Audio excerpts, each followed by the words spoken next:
ಇವತ್ತಿನ ವಿಡಿಯೋದಲ್ಲಿ ಚಪಾತಿಗೆ ಒಂದು ಸಖತ್ ಟೇಸ್ಟಿಯಾಗಿರೋ ಮಶ್ರೂಮ್ ಗ್ರೇವಿನ ತೋರಿಸ್ಕೊಡ್ತಾ ಇದ್ದೀನಿ. ಟೇಸ್ಟ್ ಮಾತ್ರ ಅಲ್ಟಿಮೇಟ್ ಅಂತಾನೆ ಹೇಳ್ಬೋದು. ಮನೆಯವರೆಲ್ಲರೂ ಖಂಡಿತ ಇಷ್ಟಪಡ್ತಾರೆ. ಇದನ್ನು ಮಾಡೋದಕ್ಕೆ ನಾನಿಲ್ಲಿ ಒಂದು ಮಿಕ್ಸಿ ಜಾರ್ಗೆ 2 ಟೊಮೊಟೊನ ಕಟ್ ಮಾಡಿ ಸೇರಿಸ್ಕೊತಾ ಇದ್ದೀನಿ.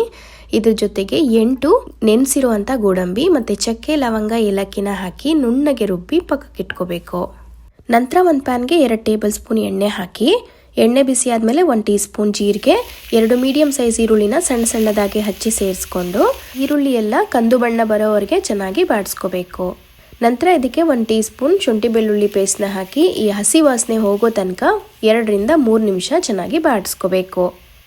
ನಂತರ ಇದಕ್ಕೆ ನಾವು ರುಬ್ಬಿಟ್ಟಿರುವಂಥ ಟೊಮೊಟೊ ಪೇಸ್ಟ್ನ ಹಾಕಿ ಜೊತೆಗೆ 1/4 ಟೀ ಸ್ಪೂನ್ ಅರಿಶಿನ, 2 ಟೀ ಸ್ಪೂನ್ ಅಚ್ಚಕಾರದ ಪುಡಿ, ರುಚಿಗೆ ತಕ್ಕಷ್ಟು ಉಪ್ಪು, 1 ಟೀ ಸ್ಪೂನ್ ಧನಿಯಾ ಪುಡಿ, 2 ಟೀ ಸ್ಪೂನ್ ಚಿಕನ್ ಮಸಾಲ ಹಾಕೋತಾ ಇದ್ದೀನಿ.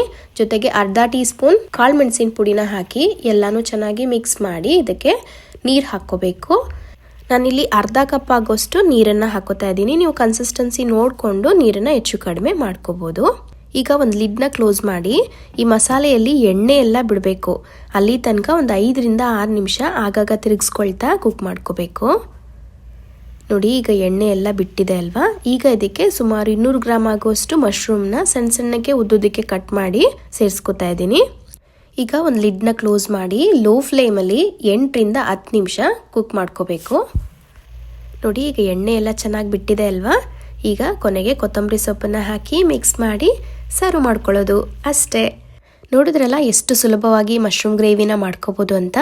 ನೀವು ಮನೇಲಿ ಟ್ರೈ ಮಾಡಿ ಹೇಗೆ ಬಂದಂತ ತಿಳಿಸಿ. ನೆಕ್ಸ್ಟ್ ವಿಡಿಯೋದಲ್ಲಿ ಸಿಗೋಣ. Until then take care.